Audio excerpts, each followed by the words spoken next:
திசை காட்டி திசை மாறி பயணித்தால் எதிர்ப்போம், எதிரணி எம்பி எச்சரிக்கை.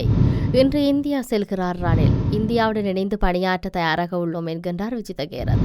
மக்கள் எதிர்பார்க்கும் சமூக மாற்றத்தை ஏற்படுத்துவோம், அமைச்சர் அனுர கருணாதிலக உறுதி.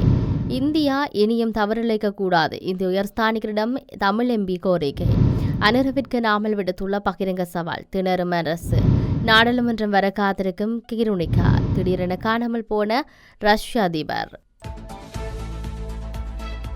தென்னிலங்கையில் உள்ள அரசியல் கட்சியொன்றுக்கு வடக்கில் கிடைக்கப்பெற்றுள்ள வெற்றியானது விசேட அம்சமாகும் என்று நாடாளுமன்ற உறுப்பினர் தயாசிரி ஜெயசேகர தெரிவித்தார். தேசிய மக்கள் சக்திக்கு மக்கள் வழங்கிய ஆணையை மதிக்கின்றோம், குறிப்பாக வடக்கிலும் ஆதரவு கிடைக்கப்பெற்றுள்ளமை விசேட அம்சமாகும். தேசிய மக்கள் சக்தியை கிடைக்கப்பெற்றுள்ள ஆணை மூலம் இனவாத மற்றும் சந்தர்ப்பவாத அரசியல் நிராகரிக்கப்பட்டுள்ளது. எனவே கட்சிகள் மற்றும் குழுக்களின் அழுத்தங்களுக்கு அடிபணியாமல் இலக்கை நோக்கி பயணிப்பதற்குரிய தெளிவான ஆணையை தேசிய மக்கள் சக்திக்கு கிடைக்கப்பெற்றுள்ளது. இதற்கு முன்னர் இப்படியதொரு ஆணை எந்த ஒரு கட்சிக்கும் கிடைக்கவில்லை. நாட்டில் ஏனைய கட்சிகளுடன் ஒப்பிடுகையில் ஒழுக்கம் உள்ளிட்ட விடயங்களில் தேசிய மக்கள் சக்தி சிறப்பாக உள்ளது. அடுத்து தேசிய மக்கள் சக்தி எவ்வாறு செயற்படுகின்றது என்பதை ஆராய வேண்டும்.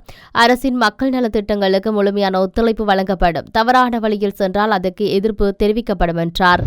முன்னாள் ஜனாதிபதி ரணில் விக்ரமசிங்கே இன்று வியாழக்கிழமை காலை இந்தியாவுக்கு விஜயம் மேற்கொள்ளவுள்ளார் என்று தெரிவிக்கப்பட்டுள்ளது. இந்த விஜயத்தின் போது ரணில் விக்ரமசிங்கே மத்திய இந்தியாவில் உள்ள ஸ்ரீ சாய்த ஸ்ரீ வித்யா விகார் உயர்கல்வி நிறுவனத்தில் விரிவுரை ஒன்றையும் நடத்தவுள்ளார். இந்த அமர்வு நாளை வெள்ளிக்கிழமை மாலை 6 மணிக்கு உயர்கல்வி நிறுவன மாணவர்கள் மற்றும் பெற்றோர்களின் பங்கு பெற்றுதலுடன் நடைபெறவுள்ளது.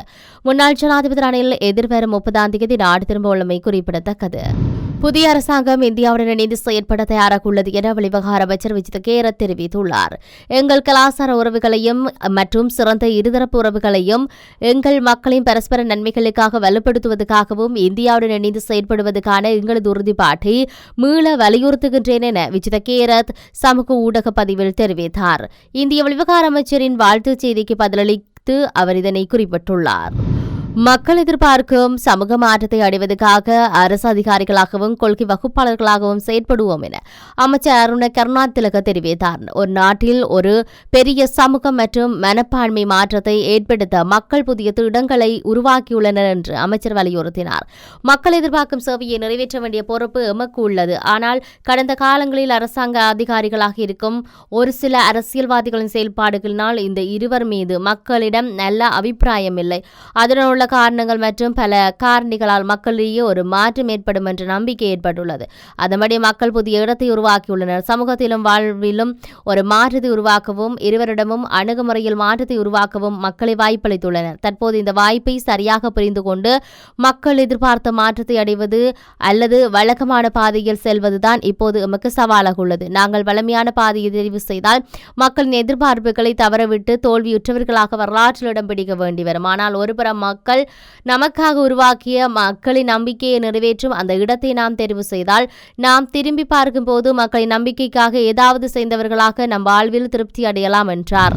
ஜனாதிபதி அனுரகுமார் திசாநாயக்கவும் ஒற்றையாட்சியை மையப்படுத்திய அரசியலமைப்பு உருவாக்கத்தினை தமிழர்களின் ஆதரவுடன் முன்னெடுக்க உள்ளதாக காண்பிப்பதற்கு திட்டமிட்டுள்ள நிலையில் அதற்கு ஆதரவளித்து இந்தியா வரலாற்று தவற்றை செய்துவிடக் கூடாது என்று இலங்கைக்கான இந்திய உயர்ஸ்தானிகர் சந்தோஷ் யாவிடம் நாடாளுமன்ற உறுப்பினர் கஜேந்திரகுமார் பொன்னம்பலம் கோரிக்கை விடுத்தார். இந்திய உயர்ஸ்தானிகரின் அழைப்பின் பேரில் நானும் எமது கட்சியின் பொதுச் செயலாளரும் சந்திப்பில் பங்கேற்றிருந்தோம். இதன்போது புதிய அரசாங்கத்தின் அடுத்த கட்ட செயற்பாடுகள் சம்பந்தமாக கவனம் செலுத்தப்பட்டது. அந்த சமயத்தில் நாம் எமது நிலைப்பாடு தெளிவுபடுத்தியதோடு கோரிக்கை ஒன்றை முன்வைத்தோம். அந்த வகையில் தமிழர்களின் இனப்பிரச்சினைக்கான தீர்வு விடயத்தில் இந்தியா தலையீடுகளை செய்ததன் விளைவாகவே இந்திய இலங்கை ஒப்பந்தம் மேற்கொள்ளப்பட்டது. குறித்த ஒப்பந்தத்தில் சமஷ்டியை மேம்படுத்திய குணாம்சங்கள் காணப்படுகின்றன. இருப்பினும் இந்திய இலங்கை ஒப்பந்தத்தை மலினப்படுத்தும் வகையில் தமிழ் மக்களின் சமஷ்டி கோரிக்கையை வலுவிழக்க செய்யும் வகையில் தான் 11வது திருத்த சட்டம் கொண்டு வரப்பட்டது. 11வது திருத்த சட்டம் ஒற்றையாட்சிக்குள் மக்களின் வலிந்து திணிப்பதற்கு அதுக்கு காரணத்தினாலேயே நாம் அதனை நிராகரிக்கின்றோம் என்றார். தேர்தல் காலத்தில் ராஜபக்சர்கள் மீது முன்வைத்த நிதி மோசடி குற்றச்சாட்டுகளை ஆதாரபூர்வமாக சட்டத்தின் முன் நிரூபிக்குமாறு ஜனாதிபதியிடம் தொடர்ந்து வலியுறுத்துவேன். குற்றச்சாட்டுகளிலிருந்து விடுபட வேண்டிய கட்டாயம் எமக்கு உள்ளது என பொதுஜன பெரமுன தேசிய அமைப்பாளர் நாமல் ராஜபக்ச தெரிவித்தார். ஜனாதிபதி அனுரகுமார் திசாநாயக்க தலைமையிலான நிர்வாகத்தின் மீது நாட்டு மக்கள் அதீத நம்பிக்கை வைத்துள்ளார்கள்.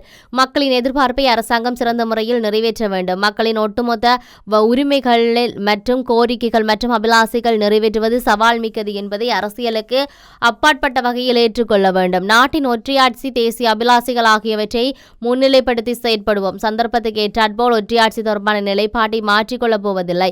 ஒற்றையாட்சி தொடர்பில் ராஜபக்சர்கள் என்றும் ஒரே நிலைப்பாட்டையே கொண்டிருப்பார்கள். தேர்தல் பிரச்சாரங்களின் போது ராஜபக்சர்கள் மீது முன்வைக்கப்பட்ட குற்றச்சாட்டுகளுக்கு ஆட்சி மாற்றத்துக்காக பிரதான காரணியாகும். 2015 ஆண்டு இவ்வாறான தன்மையை காணப்பட்டது. இது இடம்பெற்று முடிந்த ஜனாதிபதி தேர்தலில் ராஜபக்சர்கள் மீது பல நிதி குற்றச்சாட்டுகள் முன்வைக்கப்பட்டன. ராஜபக்சர்கள் மீது முன்வைத்த நிதி குற்றச்சாட்டை ஆதாரபூர்வமாக சட்டத்தின் முன் நிரூபிக்குமாறு ஜனாதிபதியிடம் வலியுறுத்துகிறோம். மீதான குற்றச்சாட்டுகளில் இருந்து விடுபட வேண்டிய தேவை எமக்கு உள்ளது. குறுகிய அரசியல் லாபத்துக்காக மீது குற்றச்சாட்டுகளை முன்வைத்தவர்கள் அவற்றை அதிகாரபூர்வமாக நிரூபிக்க வேண்டும். ஐக்கிய மக்கள் சக்தியில் எஞ்சியுள்ள 4 தேசிய பட்டியல் ஆசனங்களில் 1 பெண்ணொருவருக்கு வழங்கப்படும் என்று நம்புகின்றேன். அவ்வாறான ஒரு தீர்மானம் எடுக்கப்பட்டால் அதுக்கு நானே பொருத்தமானவராக இருப்பேன் என்று முன்னாள் நாடாளுமன்ற உறுப்பினர் கிருணிகா பிரேமச்சந்திர தெரிவித்தார். ஐக்கிய மக்கள் சக்தி தேசிய பட்டியலுக்கு எனது பெயர் பல தரப்பினரால் பரிந்துரைக்கப்பட்டுள்ளது. எனினும் இந்த விவகாரம் செயற்குழுவில் கலந்துரையாடப்படாமல் மட்டத்திலேயே காணப்படுகிறது. எவ்வாறாயினும் எஞ்சியுள்ள 4 ஆசனங்களில் பெண்ணொருவருக்கு வாய்ப்பு வழங்கப்படும் என்று நான் நம்புகிறேன். கட்சித் தலைவர் சஜித் பிரேமதாசவை நான் முழுமையாக நம்புகின்றேன். அதேபோன்று அவரும் என்னை முழுமையாக நம்புகின்றார் என்பதை நான் அறிவேன். காரணம், கிராம மட்டங்களிலிருந்து சகல பகுதிகளிலும் அவருக்காக அர்ப்பணிப்புடன் பிரச்சாரங்களை முன்னெடுத்திருக்கின்றேன். எனவே தேசிய பட்டியலில் ஒரு ஆசனம் பெண்ணொருவருக்கு கிடைக்கும் எனில் அதுக்கு நான் தகுதியானவள் என்று நம்புகிறேன் என்று தெரிவித்துள்ளார். கடந்த 12 நாட்களாக ரஷ்ய ஜனாதிபதி விளாடிமிர் புடின் எந்தவொரு பொது வழியிலும் தென்படவில்லை என சர்வதேச ஊடகங்கள் செய்தி வெளியிட்டுள்ளன. நவம்பர் 7 அன்று ஊடகம் ஒன்று அளித்த நேர்காணலில் அமெரிக்க ஜனாதிபதி தேர்தலில் வெற்றி பெற்ற டொனால்ட் ட்ரம்பை புடின் வாழ்த்தியிருந்தார். அதன் பின்னர் புடின் எந்தவொரு பொது வழியிலும் தென்படவில்லை. இந்த நிலையில் அவரின் உடல்நலம் மோசமடைந்துள்ளதா என்ன, தனது கைடெக் பதுங்குகுழியில் மறைந்திருக்கின்றாரா அல்லது மீண்டும் ஒரு அழகியல் சிகிச்சைக்காக சென்றுள்ளாரா என பலரும் கேள்வி எழுப்பியுள்ளனர். இதேவேளை விளாடிமிர் புடின் அணு ஆயுதத்தை பயன்படுத்த அந்த நாட்டு ராணுவத்துக்கு ஒப்புதல் அளித்திருந்தனர். இதனால் அமைதியாக யார் கண்ணிலும் படாமல் இருக்க முடிவு செய்துள்ளார் எனவும் சிலர் தெரிவித்து வருகின்றனர்.